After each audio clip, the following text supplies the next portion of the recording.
The Sacred One arrives. The spaceship was quiet when it landed outside New London base. The sun was setting, and the sky was full of red clouds. Soldiers stood in a line. Scientists watched from behind glass, and cameras recorded every second. They were all waiting for her. Her name was Lyra. She stepped out slowly, her silver robe touching the ground. Her eyes were large, glowing blue, but never looked at anyone. Her skin was pale like moonlight. She didn't speak. She didn't smile. She was not like the other aliens Earth had met before. She was sacred. The Eliari called her the Chosen Flame, the last untouched daughter of their oldest line, a virgin priestess. No one was allowed to speak to her directly. No one could touch her. Even her own people stood 3 steps behind her. The humans didn't understand it, but they respected the rules. At least, most of them did. Among the quiet crowd, there was one man who didn't wear a uniform. He stood far back, wearing a gray jacket, holding a tablet in his hand. His name was Jack Mason, an engineer who worked on alien translation tech. He wasn't supposed to be there, but no one noticed him, except Lyra. As she passed, her eyes moved just slightly and locked with Jack's. It lasted only a second, but he felt something pass through him, a strange heat, a quiet whisper in the back of his mind, and she looked away, and it was over. But Jack couldn't forget that look. Inside the base, Lyra was given her own chamber. It was large, round, and covered in symbols from her home world. No one went inside except her guards. She didn't eat with the humans. She didn't speak to anyone. Every day, she walked alone in the garden behind the base. She looked at the sky, the flowers, the insects. She never smiled, never cried. Like a ghost, just walking and watching. But Jack kept noticing her. He watched from far away, not because he wanted to break the rules, but because he felt something strange. Something pulling him toward her. Not love, not desire, but understanding. She looked lonely, and Jack knew that feeling very well. So one day, he did something small. He left a flower on the garden bench before sunrise. A red rose. Nothing else. He didn't sign his name. He just wanted to see what she would do. That afternoon, Lyra walked into the garden. She saw the flower. She stopped, and she picked it up. No one spoke about it. No one saw it, except one of the Eliari guards, who narrowed his eyes and whispered something into a device. Jack didn't know it, but he had just broken the first wall. Over the next few days, Jack left small things: a book of Earth stars, a hand-drawn picture of a bird, a crystal that glowed in the dark. Lyra never said anything, but she took them all, slowly, quietly, like secrets. And one day she left something back, a piece of Eliari glass, shaped like a tear. It had no message, no sound. But Jack understood. She knew. She noticed. But the walls were watching. Inside the Eliari command room, 2 elders watched Lyra's actions on a glowing screen. She is connecting, one said with fear. She must not, said the other. The human does not know who she truly is. That night, Lyra stood by her window, holding the rose. Her fingers trembled. She had never touched anyone in her life. She had never been allowed. But when she thought of Jack, her heart beat faster. She didn't know why. Suddenly, pain shot through her head. A vision appeared: a city burning, people running, and Jack standing alone in the flames. He turned to her and whispered, "Choose." She gasped and fell to the floor. Her guards rushed in, but she said nothing. She only looked at the stars outside. Something had started. Back in the lab, Jack was staring at his tablet. He didn't know why he was still thinking of her. She was an alien, a mystery, a symbol. Not someone he could know, not someone he could touch. And yet, he felt like he already knew her. Suddenly, a message appeared on his screen: anonymous, hidden, but direct. "Stop, she is not yours." Jack froze. Who sent this? How did they know? And what were they trying to hide? The wind moved softly through the garden, brushing past the tall glass walls like a whisper. Lyra stood still among the flowers, her hands folded in front of her. Her blue eyes stared up at the sky, but her mind was not there. She was thinking about the human. Again. Jack. She did not know his name, but she remembered his eyes. Calm, quiet, curious, not filled with fear or desire like the others. He had never spoken to her, never stepped close, but he had left gifts, small and silent, and each one had touched something inside her that she had never felt before. Today, there was no gift. The bench was empty, her fingers closed tighter. She would not admit it, but something inside her hoped to see another object, a sign that he was still watching, still thinking about her. But perhaps it was over. Perhaps he was warned. She turned away to leave. But then something caught her. Aja, simple piece of folded paper beneath the bench leg. No light, no crystal. Just old earth paper, half wet with morning dew. She reached down and picked it up. With careful hands, there was a small sketch drawn in soft pencil. A tree, with stars above it, and a small figure sitting under the branches. Alone, but peaceful. No words, just a feeling. Lyra held it for a long time. She did not understand why. Her chest felt heavy. Why she wanted to speak. But no words came out, only silence, and a warmth that stayed even as the wind turned cold. High above her, behind tinted glass, the Eliari guards watched her every move. One of them turned and sent a signal. The elders would not be pleased. In the lower level of the human base, Jack worked alone. The labs were mostly empty now. The government didn't trust the Eliari, but they also didn't want war. So, they did what humans often did. They watched, waited, and hoped no one made a mistake. Jack had made a mistake. He had gotten involved. He knew it was dangerous. The Eliari priestess was not just sacred, she was protected by law, by tradition, by something deeper than any human rule. She was a symbol, untouchable. But still, Jack kept sketching. It wasn't about love, not really. He didn't even know her. He only saw the quiet behind her eyes, the loneliness. He had seen it in himself, many times. Maybe that's why he couldn't stop. A soft alert blinked on his screen. A private message. Again. Final warning. She is not for you. No name. No source. But it was clear. Someone was watching him too. Jack leaned back in his chair and stared at the message. He wasn't sure if he was scared or angry. What was so dangerous about being kind? About sharing silence with someone who needed it? He didn't answer the message. He simply reached for his bag and took out another folded paper. This time, he drew a mountain, with two paths leading to the top. One was steep and hard. The other was wide and easy. At the top stood a figure looking up at a strange light. Then he folded it, placed a small stone inside to keep it down, and made his way to the garden again, careful not to be seen. Lyra was not in the garden that day. She was inside her chamber, standing before a mirror, made of Eliari crystal. She held the drawing of the tree in her hand, staring at it for the 100th time. Her attendant spoke gently from behind her. You must stop. You are being watched. Lyra said nothing. You had chosen to remain pure, the voice continued. To carry the flame. You were trained for silence, not connection. I didn't ask for any of it, Lyra said quietly. It was the first time she had spoken in days. The attendant flinched. Even her voice felt sacred, dangerous. You are the last. If you break tradition, the flame will leave us. The balance will end. Lyra turned to her, her face calm but her eyes sharp. Maybe that balance was broken long ago. The attendant didn't respond. Later, when the guards left her alone, Lyra stepped out quietly. She walked to the garden, even though the time was not allowed. The sky was turning orange. The shadows were long. She saw the bench. She saw the folded paper with the stone on top. She picked it up, with both hands, and unfolded it. The mountain, the paths, the figure at the top, a choice. Lyra closed her eyes and whispered something in her own language. Then she turned to leave, but a soft noise made her stop. Jack was standing near the edge of the garden, half hidden behind a pillar. They looked at each other. Neither moved. Seconds passed like minutes. Then Lyra did something no one expected. She nodded. A small, slow nod, not of greeting, not of command, but of permission. Jack didn't move. He only placed his hand slowly on his chest, then over his heart, and he smiled. Not wide, not proud, just soft. Then he turned and walked away. Lyra watched him until he disappeared behind the trees. And in her hand, the paper drawing glowed faintly, as if it carried more than just pencil lines. Far away, deep inside the Eliari ship, an ancient sensor woke up. The old system had detected something impossible. A connection had been made. The rain fell softly over New London base. It was unusual for this part of the planet, but the clouds refused to leave. Drops tapped against glass walls like fingertips, steady and slow. Inside the medical wing, machines hummed quietly. Lights blinked. Screens flashed warnings no one could explain. Something was spreading. It began with one Eliari guard. His eyes turned pale, and he could no longer speak. Then another.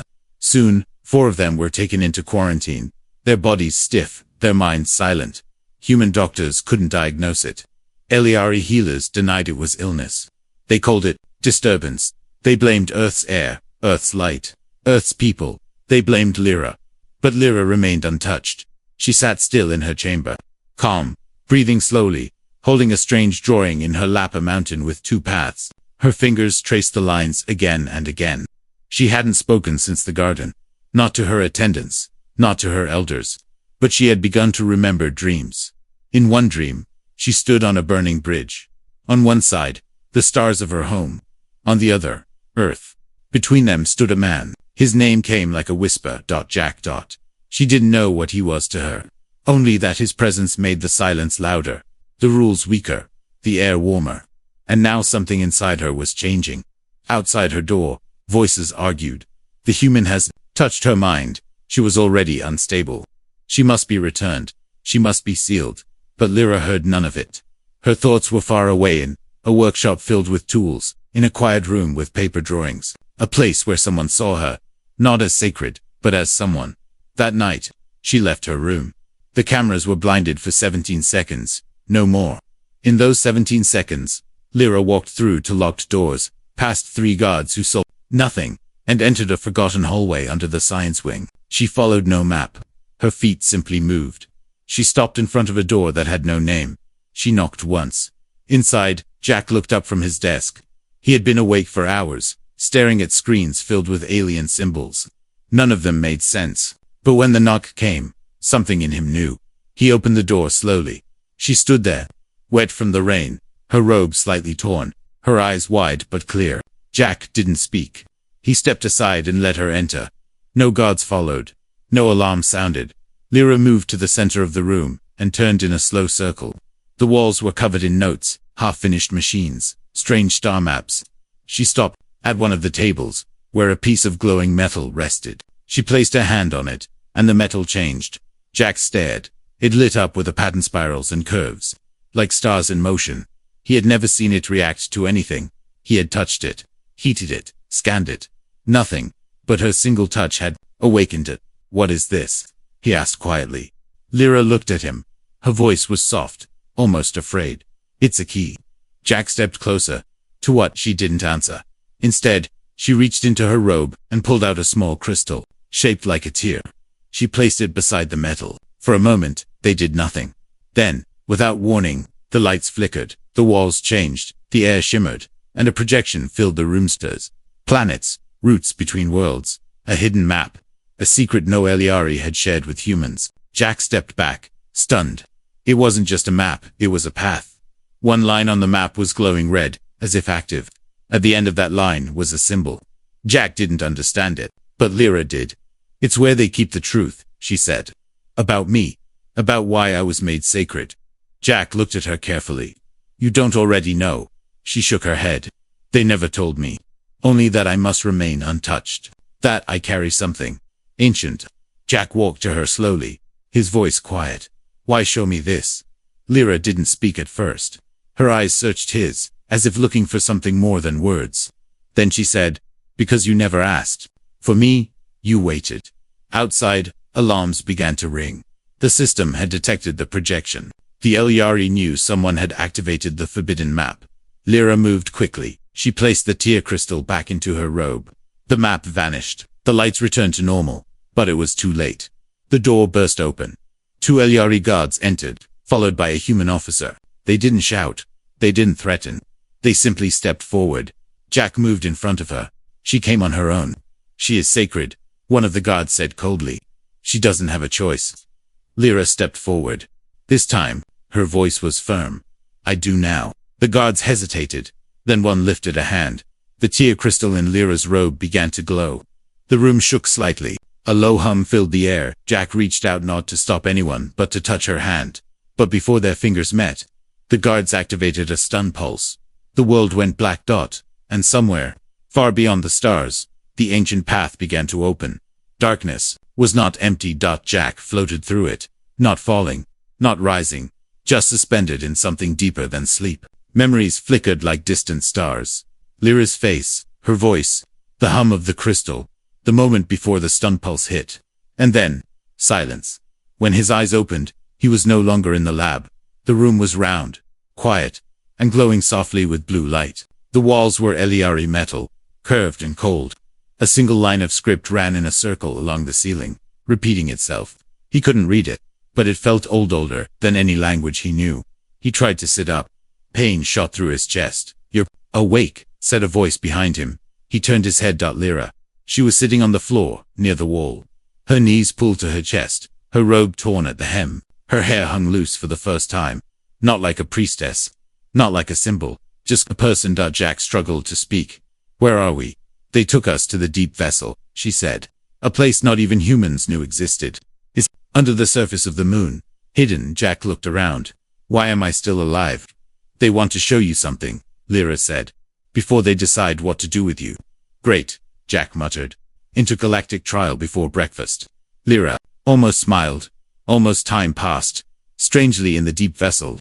There were no clocks, no windows. Just glowing lights and silent footsteps. Jack and Lyra were kept in the same chamber, separated only when the elders called for her. Each time she returned, she looked older. Not in body, but in spirit. Like something was being peeled away from her, layer by layer. One day, she sat beside him and whispered, "They finally told me." "Told you what?" "Why I'm sacred." Jack listened. "There is something in me," she said. "Not a weapon, not a disease. A memory. A living memory of the first flame. An energy from the beginning of our people. It was locked inside.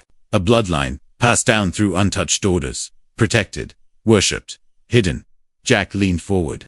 "And if someone touches you, they awaken it." Jack blinked. "Wait, I didn't know," she said. "Not just touch. It needs choice, will, and connection." She looked at him then, and her voice grew softer. "The flame chose you, Jack. Through me." He didn't know what to say. "You weren't supposed to matter," she continued. "You were supposed to be part of the background. But you waited. You saw me. You never reached out, until I reached first." Jack looked down at his hands. "So what now? What do they want?" "They want to stop it," Lyra said. "Stop us. They want to return me home. Seal the flame again. Erase you from my memory. And will you let them?" Lyra didn't answer. The next day the elders came. 3 of them entered the chamber. Their robes heavy with golden threads.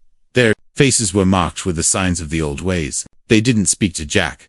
Only to her. "You are drifting," said one. "You are forgetting your purpose," said another.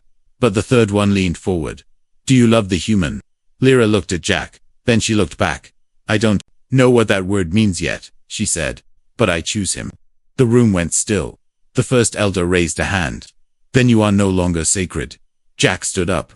She was never an object to begin with. The elders turned toward him slowly, as if just now, seeing he had a voice. "You misunderstand your place," one said. "And you misunderstand hers," Jack replied. Without warning, the third elder pulled a crystal rod from his robe and pressed it to the wall. The chamber responded, glowing, pulsing. The air grew thicker. "The flame must return to silence," the elder said. "You will be separated. The human will forget." "No," Lyra said. She stepped forward. The crystal on her chest began to glow. Bright red-orange like a tiny sun. Elders stepped back. "You gave me the title of sacred to control me," Lyra said, "but the flame was never yours to own. It was waiting. Waiting for truth. Waiting for choice." The glow spread across the room. Symbols lit up. The walls shook. Jack shielded his eyes. "Lyra, what's happening?" "I'm not sure," she said, "but I think I'm done being sacred." The light burst outward like a wave. The elders vanished into it. No screams. No struggle. Just light. When it faded, Jack and Lyra were standing in a different place. Open sky, no walls, no guards.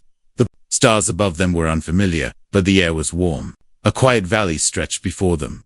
A place that didn't exist on any map. "Are we dead?" Jack asked. Lyra smiled. "Just barely." "No, I think. The flame saved us." Jack looked at her. For the first time, she wasn't glowing. She wasn't untouchable. She was simply real. She reached out. He took her hand. And this time, no alarms went off. The stars above them looked closer than ever, as if they had dropped down from the sky to listen. Jack and Lyra stood hand in hand, surrounded by a soft wind that carried no scent, no sound, only peace. The strange valley around them stretched like a memory, not quite real, not quite dream. It felt safe. It felt wrong. Jack took a deep breath. "Where are we?" Really? Lyra was quiet, but her eyes moved as if scanning invisible threads in the air. This isn't a place, she said. It's a space created by the flame. Between reality and memory. A sanctuary. Jack frowned.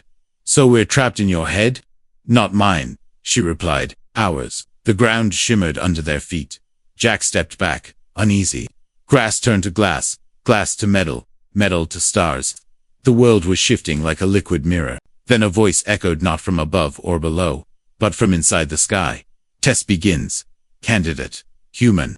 Jack looked around, startled. What was that? Lyra looked straight ahead. They want to know if you're worthy. Worthy of what? She turned to him. Of walking with me. Of holding the flame. It's not just energy. It's a legacy. If you fail this test, they'll erase your mind. And I'll be taken back. Jack blinked. Wait. They. Who's they? Before Lyra could answer, she vanished. The stars dropped into the earth like broken glass. And Jack was alone. The valley twisted into a narrow tunnel. Shadows crawled up the walls. He walked forward, his breath loud in the silence. Then came the first illusion. He was back in his childhood home. The lights were dim, the floor dusty. His father's voice echoed through the walls, sharp, bitter, blaming. You never finish anything. You run when it gets hard. Jack stood frozen. The hallway flickered like a dying screen. He knew this scene. He remembered the door slamming, the anger, the shame. But he wasn't that boy anymore. He turned and walked through the memory. The illusion shattered. Now he stood in the lab again. New London base. Scientists were screaming. A red warning flashed across the monitors. Alien virus detected. Lyra was behind a glass wall, reaching for him. She's dangerous. Someone shouted. You brought her here. Guards ran in. Guns raised. Jack stood still. He reached for the glass. I trust her, he said, even if you don't. A gun fired. The lab exploded in light. And then silence. He was back in the stars again, breathing hard, chest tight. Second test begins. The voice announced. This time, it wasn't a place. It was a choice. Lyra stood ahead of him, her eyes wide with fear, but beside her was a second version of her, stronger, older, cloaked in power. A version of Lyra that carried weapons and fire and certainty. If you choose me, the strong Lyra said, we end war. We control the flame. You'll have power, glory, a future. And if you choose me, the real Lyra whispered, we take the unknown path. Maybe pain, maybe peace, but it's real. Jack stood between them, heart pounding. The world was watching. He stepped toward the weaker one, and he held out his hand. I choose her, he said. Not the power, the person. The strong version faded. So did the valley. Everything around him melted into white. Lyra appeared again. She was glowing, but not like before. This time, it wasn't sacred. It was alive. You passed, she whispered. He reached out and touched her face. Was there ever a version where I failed? She gave a small smile. Yes, in most versions, you failed. He laughed under his breath. Great odds. Lyra stepped closer. Now comes the final part. You must wake up. The flame will follow you out. If you resist it, you'll die. Jack raised an eyebrow. No pressure. She leaned in, touched her forehead to his. When you open your eyes, don't let go. And then he gasped awake. He was lying on the floor of the Elyari chamber, sweat pouring from his skin, eyes wide. The air around him shimmered with heat. Lyra was beside him, kneeling, holding his hand tight. He sat up. The walls were different, alive, breathing. Behind them, the guards lay unconscious. The elders were gone. The ship's lights flickered wildly. What's happening? Jack asked. The flame is waking in both of us, Lyra said. We have to leave now. Before they shut everything down, they ran. Doors opened without touching. Machines moved aside. The ship seemed to know their path. It cleared away, like it wanted them to escape. At the edge of the docking bay, a pod stood waiting. As they entered, Lyra turned back one last time. Goodbye, she whispered, not to the ship, but to her past. The pod launched. Through the window, stars swirled like fireflies. Jack leaned back, still shaking. So, what now? Lyra looked at him, her eyes calm, full of new light. Now, she said, we become what they were afraid of. The pod vanished into the stars, carrying two souls no longer sacred, just chosen. The stars outside the pod moved like slow sparks in the dark. But inside, silence had grown louder. Jack sat strapped in, his fingers still tingling from the aftershock of whatever power had passed through him. Beside him, Lyra sat perfectly still, but her eyes were open wide, as if seeing through the metal walls. Far beyond. Neither of them had spoken since launch. Not because there was nothing to say, but because something in the air had shifted, not between them, but within them. Lyra was the first to break the silence. "It's not finished." Jack turned toward her. "What's not?" "The flame," she said. "It's only halfway open. We're inside it now, even if it doesn't feel like it. This pod, this flight, even your body, it's just the shell. We're still in the trial." Jack frowned. "But I already passed it." "No," Lyra said. "You passed mine. Now you must pass your own." Before he could ask more, the lights inside the pod flickered. The stars outside twisted, stretched, and shattered like cracked glass. The cabin darkened. His heartbeat thudded louder than the engines. And then, suddenly, everything stopped. Time, motion, sound. He blinked. Lyra was gone. He was alone again, but not in the pod. He stood in an open space, made of memories. The floor beneath him was an old train station platform from Earth. The air smelled of metal, oil, and something like rain. Above him, instead of a roof, there was sky full of stars that blinked like signals. He looked down and saw his reflection in the polished floor. But it wasn't him. Not now. Not the man who held alien light in his veins. It was him from 10 years ago. Younger, smaller, lost. A voice spoke from behind. "You still don't know why you were chosen." He turned. A woman stood there. Not Lyra, not Eliari. Human, familiar. It took him a moment to recognize her, his mother. But she had died years ago. "This isn't real," he whispered. "Not real the way you know it," she replied. "But the flame remembers everything you've ever loved, everything you've lost. And now, it's asking, are you whole?" Jack swallowed. "I don't know what that means." His mother smiled gently. "You carried pain for too long, buried it deep. That pain still controls you." The platform changed. Now he stood in a hospital hallway, sterile and quiet. He saw himself at Nolder, alone, sitting outside a room, head in hands. The moment his father died, he remembered refusing to cry. He remembered telling himself it didn't matter. He remembered lying. "You think you don't deserve joy," the voice said. "You think waiting quietly in the background is safer. That love is for someone else, not you." The hallway flickered. Now it was his college dorm. Now the empty desk at work. Now the nights he walked home in silence. Again and again, he saw himself always stepping back, always disappearing. "Why are you showing me this?" he asked. "Because you can't carry the flame," the voice said, "until you forgive yourself." He dropped to his knees. His hands were shaking. He didn't know why the tears came, but they did. Not because of the sadness, but because of the weight of it. The years of silence. The quiet ache of being unseen. And then, through the tears, he saw another figure, walking toward him, Lyra. But not like before. She was dressed in white and gold, glowing not as a priestess, not as a symbol but as someone fully awake. A woman walking out of legend and into life. She knelt beside him. "Let it go," she said. Jack looked at her, blinking. "How you already are," she said. She took his hand. The moment she touched him, the world cracked open. Light rushed in from every direction. His chest burned, but not with pain. With clarity, with warmth, with something ancient and endless. He felt every version of himself. The child, the son, the lonely man, all folding into this moment, not erased, just accepted. And then the world snapped back. He was in the pod again. Lyra was beside him, but now her hand was in his, and something in his blood had changed. He could feel it like a second heartbeat. The flame was no longer between them. It was within them. She looked at him. "You passed," he laughed. He laughed tired, disoriented. "I feel like I just lived my whole life in 10 minutes. "In a way, you did," she said. The pod's console blinked for the first time. New coordinates were displaying. "Where is it taking us now?" he asked. She studied the screen. "To where the flame was born. To the original vault. If we reach it before the others do, we'll be free." Jack raised an eyebrow. "And if we don't, they'll try to take you apart," she said, "to find out how you passed. And they'll never let me choose again." Jack leaned back in his seat. "Then we better not be late." They watched the stars return to normal outside the window, but now they looked different. No longer distant. Now they looked like a path. The stars ahead looked like they were waiting. The pod slid through space in complete silence, cutting across a path older than maps. Jack sat quietly, one hand resting on the console, the other still warm from holding Lyra's. Neither of them had spoken in a while, not out of fear, but because something deeper than words now flowed between them. Lyra turned to him slowly. "We're close." He looked at her. "To what?" She stared out at the shifting lights beyond the glass. "The vault." He leaned forward. "You mean the origin of the flame?" She nodded once. "The place my people tried to erase from history. Because what it holds doesn't just change me. It changes everything." Jack exhaled, rubbing the back of his neck. "Good.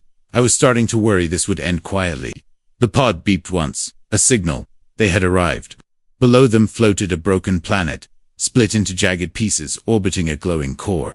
A structure sat in its center, circular, massive, and humming with energy. It looked ancient, but alive, as if it had been sleeping for millennia, and was now stirring. The pod docked itself without command. Lyra stood first. "They'll try to stop us, but they won't understand what's already happened." Jack followed her out. The gravity was soft, dreamlike. Every step felt like walking through a memory. As they entered the vault, the air shifted. No guards, no traps. Just corridors, lined with moving light, shifting like wind across water. The walls whispered in a language neither of them spoke, but somehow understood. "This place is sentient," Jack said.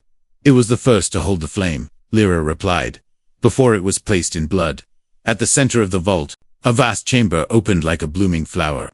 Pillars rose high, each pulsing with slow fire. In the middle was a stone-like platform, and above it floated a glowing sphere. Not solid, not gas. Something in between. The flame. But before they could move closer, a voice filled the chamber. Cold, unfamiliar. "You were not meant to reach this place." They turned. A figure stepped out of the light. Not Eliari, not human. Something in between. Its body shifted like shadows over ice, and its face was covered in a veil of energy. "I am the Keeper," it said. "The last echo of the architects who built the flame." Jack moved closer to Lyra. "We're not here to steal it." The Keeper's voice grew sharper. "You are already part of it. That is the danger." Lyra stepped forward. "Then why guard this place? Why hide it if the flame was meant to be shared?" "Because it was never meant for control," the Keeper said. "It was meant to remind, to awaken truth, not to be used for war or worship." "And yet," she said, "my people turned it into both." The Keeper tilted its head. "And now you wish to rewrite that choice." "I wish to undo it," Lyra answered. The Keeper looked between them. "Then the final convergence must begin." The light in the chamber surged. The flame above them pulsed. Lyra reached out, but the Keeper stopped her with a gesture. "Not alone. Both of you. Together." Jack glanced at her. "What does that mean?" "You must step into it together," the Keeper said. "The flame will not stay in flesh. It needs freedom. But to free it, you must burn away every piece of self that cannot hold it." Jack looked at Lyra. "We'll survive that." "I don't know," she said. He smiled faintly. "Perfect." They walked together to the platform. The heat was unbearable now, not on the skin but in the soul. The flame spun faster, brighter. It pulsed like a heart waiting for its final beat. They reached out at the same time. The flame dropped and entered them. There was no pain, just truth. In one flash, Jack saw every life he might have lived, every world that could have been. He saw Lyra as a child, crying behind sacred walls. He saw the moment her people chose silence over freedom. He saw stars being born and forgotten. He saw the first word ever spoken by a living being, and the silence that came after. He saw everything. And then he let go. Lyra did too. The chamber exploded in light. When it cleared, the platform was empty. The Keeper stood alone, watching, high above, outside the vault. The broken pieces of the planet slowly began to reform, pulled by something stronger than gravity, something that had waited for eons. Jack woke first. He was lying on a smooth hill, under a golden sky. Trees shimmered like liquid crystal. Air hummed with quiet music. He sat up. Lyra was beside him, sleeping peacefully. When she opened her eyes, they didn't glow. They didn't shimmer. But they were free. "It's gone," she said softly. "No," Jack replied. "It's everywhere now." They stood together. There were no more guards, no sacred laws, no walls between species or blood. Just two people who had walked through fire and come out whole. Far in the distance, stars shifted course. The universe had changed. Not because they claimed the flame, but because, in the end, they had set it free.